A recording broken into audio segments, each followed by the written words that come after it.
So let me tell you a story about the most American thing you can possibly do. Stand in front of a panel of millionaires, pitch your heart out, and then watch them invest in a guy who draws cats for a living instead of you. Yep, that actually happened to me. My name's on a website called Date My Ride. It's been running since 2010 as a side hustle. That's 15 years for those keeping count at home.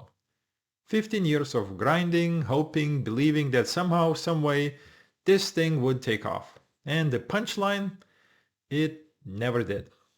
But before we get into whether I should pull the plug on this digital startup zombie, let's talk about what it's like to get absolutely demolished on Shark Tank while a peanut butter company and a guy with a pencil walk away with checks. They flew me to LA, and this is back in 2010. Put me up for several days, the whole production experience, amazing. And I'm thinking this is it. This is the moment where Date My Ride becomes a household name, like Instagram. They started that same year. Mr. Wonderful was the first one out. But Barbara, she was interested. Like really interested. On the cusp of investing, as they say. Mark Cuban was paying attention. I had their eyes. I had their curiosity. What I didn't have was a success story. I didn't have the one thing that makes investors' wallets open up like a flower in spring. Proof that this thing actually worked. There are a few thousand subscribers, but that's it. Proof that real people were falling in love because of my website. Proof that I wasn't just another dreamer with a domain name. And so Barbara passed. Mark passed. They all passed. But you know who didn't pass? The guy who literally draws cats. I want to draw a cat for you. That's the business model. You pay him, he draws you a cat. That got funded. Two college friends with wild squirrel nut butter. Funded. Me with a legitimate dating platform that had been running for a few months already. Nothing, not a dime. Now, here's where the story gets even more pathetic or inspiring, depending on how you want to spin it. I kept going. Date My Ride is still live right now. Several thousand visitors a month, a few dozen signups, Google ad revenue that probably doesn't even cover my monthly coffee budget. The site is free to use, which means I'm basically running a charity for car enthusiasts who also want to date. But let's zoom out here because this isn't just about me and my wounded ego. This is about something way bigger. In 2024, 966 startups shut down in the United States according to Carta's data. That's a 25% increase from previous year. We're living through what experts are calling another brutal year for startups, and 2025 is projected to be even worse. Why? Because back in 2020 and 2021, when the money was flowing like cheap beer at a college party, investors were throwing cash at anything with a pitch deck and a pulse.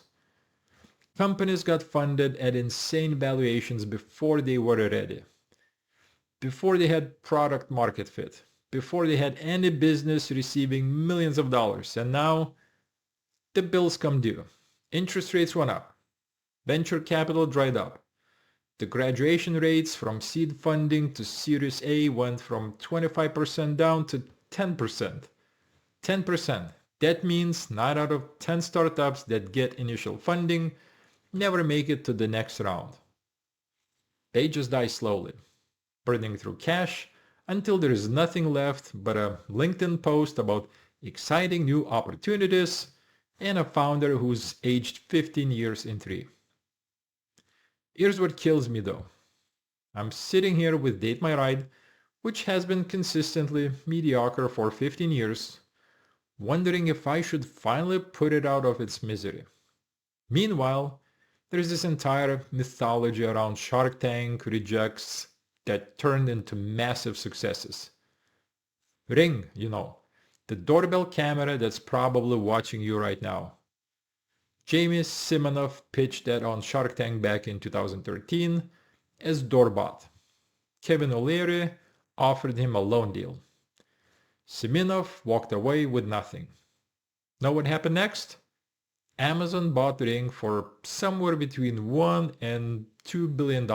Coffee Meets Bagel, the dating app founded by three sisters. Mark Cuban offered them $30 million. They said no. They turned down $30 million because they believed in their vision. Today, Coffee Meets Bagel is valued at over $150 million. Xero Shoes, the minimalist footwear company, the sharks passed. They're now doing over $60 million in annual revenue. The books company, flower delivery service, rejected. Then Robert Herjavec literally used them for his wedding flowers and invested anyway. They've raised over $88 million. So what's the pattern here? What separates the Ring success story from the Date My Ride purgatory? Because I'll tell you right now, it's not just about having a good idea. Steve Sashen from Xero Shoes said it perfectly. Rejection pushed them to prove the sharks wrong. But here's the thing. You can only prove people wrong if you have the resources, the market demand, and frankly, the energy to keep pushing. Let me read you something that hit way too close to home. A survey in 2024 found that 33% of startup founders experience burnout. Over 2/3 have a fear of failure. And get this, 49% of founders said they're considering quitting their startup. 49%. That's basically half of all entrepreneurs out there thinking, you know what? Maybe I should just get a regular job and stop torturing myself. I spoke to founders online, read through forums, the Reddit threads, the late night Twitter, X, whatever you call confessions. There's this one guy, Einar Sklavins, who founded an augmented reality company that nearly went bankrupt twice. He eventually left in 2024 because he was struggling. He talked about this identity crisis that happens when you go from being a founder to just being an employee again. When you exit through an unsuccessful business, you really start to question what you're good at, he said. I have sacrificed so much to make this successful that I have lost a lot of my identity. That hit me like a freight truck, because that's what Date My Ride has been for me, an identity. For 15 years, I've been the guy with the dating site. I'm not just shutting down a website. I'd be shutting down a piece of who I am. And that's the cruel joke of entrepreneurship that nobody tells you when you're starting out. Your startup becomes you. Your worth becomes tied to its success. And when it does not succeed, when it just exists in this gray area of quite dead but not really alive, you're stuck in purgatory with it. Dima Maslenikov, founder of PitchBob, wrote something that resonated. He compared startup ideas to an airplane racing down a runway. The engines are roaring, you're gathering speed, everything's vibrating with potential, but you haven't lifted off yet. And the terrifying part, the runway has a finite length. You've got limited time, limited resources, and limited opportunity. At some point, you have to make the call. Do you have enough speed to take off, or are you about to run out of a runway and crash? So where does that leave me with Date My Ride? Let's look at the facts without the emotional baggage. Several thousand visitors monthly. I mean, that's not nothing, but it's also not growing. A few dozen signups in 15 years. I haven't cracked the code or on user acquisition or retention. The only revenue is Google AdSense ads, which means I haven't figured out a sustainable business model. The site is free, which sounds noble, but really just means I never validated whether people would actually pay for this service. Compare that to the rejection success stories. Ring had a product people wanted, They just needed exposure and better execution. Coffee Meets Bagel had clear market demand in the dating app space. Xero Shoes tapped into a growing movement toward minimalist footwear. The Books Company solved a real problem with flower delivery. What does Date My Ride solve? What niche I am actually feeling that it's isn't already dominated by every major dating app out there? This is the question every struggling founder needs to ask themselves. Not, am I working hard enough? Because trust me, burnout proves you're working hard. Not, do I believe in this? Because belief without market validation is just delusion with extra steps. The question is, does the market actually want what I am selling? And if they did want it, wouldn't they have shown up by now after 15 years? Stuart Butterfield, the guy who founded Slack, started with a failed gaming company. He didn't stubbornly cling to the gaming idea because that's what he originally set out to do. He recognized the pivot opportunity, took the communication technology they'd built for the game, and created something the market actually wanted. That's not quitting, that's evolving. That's being honest about what's working and what isn't. There is this romanticization of the struggle in entrepreneurship. Never give up. Push through the pain. Success is just around the corner. But you know what nobody talks about? The opportunity cost. 15 years is a long time. That's 15 years I could have been building something else. Learning new skills, investing in a different venture, maybe even just having a stable income and less stress. The sunk cost fallacy is real and it's dangerous. Just because you've invested 15 years doesn't mean you should invest year 16. But here's the counter argument that keeps me up at night. What if I'm the cautionary tale that quits right before the breakthrough? What if year 16 is the year that Date My Ride finally clicks? There is a founder who invested 500,000 euros into a startup, stuck with it through struggles, and still eventually had to walk away. Was he smart to cut his losses? Or did he give up too soon? We'll never know because he made the call. The Simple Closure CEO Dori Yona points out that 74% of startup failures since 2023 are either pre-seed or seed stage. Most startups shut down when they're completely out of money. And 60% don't have enough capital left to return anything to investors. The ones that do, they're returning at an average of 10% of what was raised. That's the reality. You don't usually get a graceful exit. You just run out of runway and crash. So here's where I'm at. The data says I should shut it down. The logic says I should shut it down. The fact that I'm making this video asking whether I should shut it down probably means I should shut it down. But here's this tiny voice, maybe it's hope, maybe it's delusion, that says, what if? What if I pivot? What if I actually invest in real marketing instead of relying on organic growth that clearly isn't happening?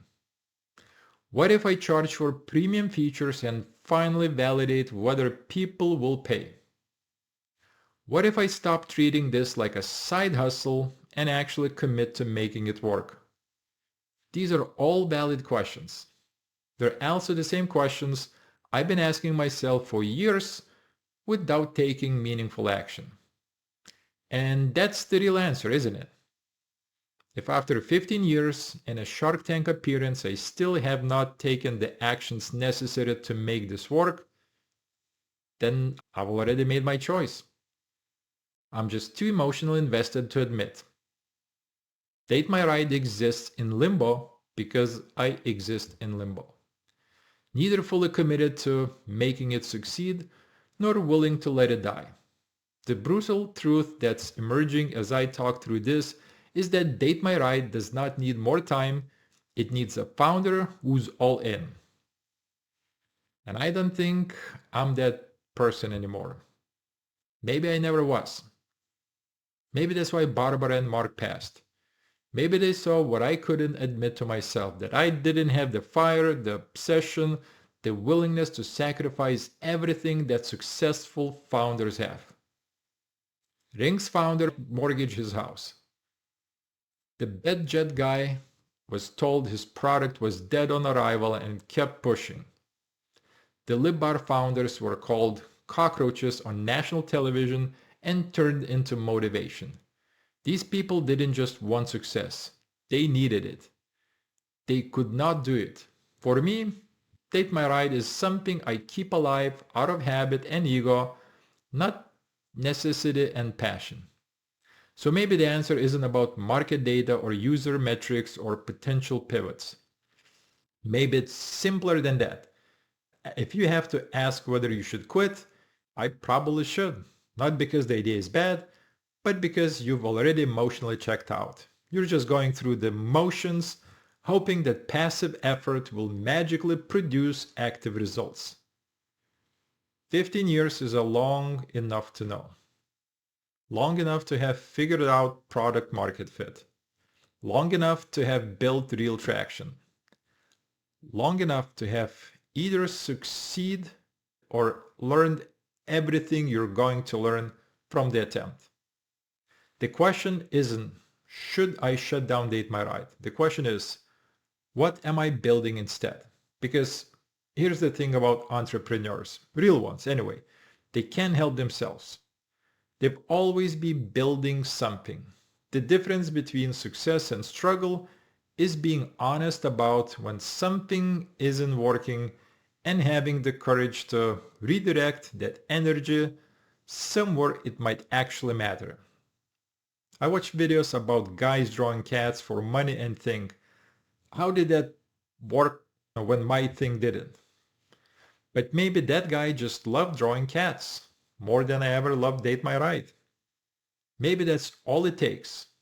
So I'm putting this out to the universe and to everyone watching. Tell me what you think. Am I giving up too soon? Should I shut it down? Should I give it one more real push? Or should I finally admit that Date My Ride had its 15 minutes or 15 years and it's time to let something else have a chance?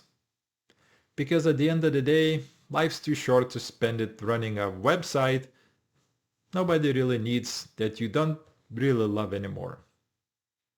The runway's running out. The decision is coming, and honestly, I think I already know what it is. I just need to say it out loud.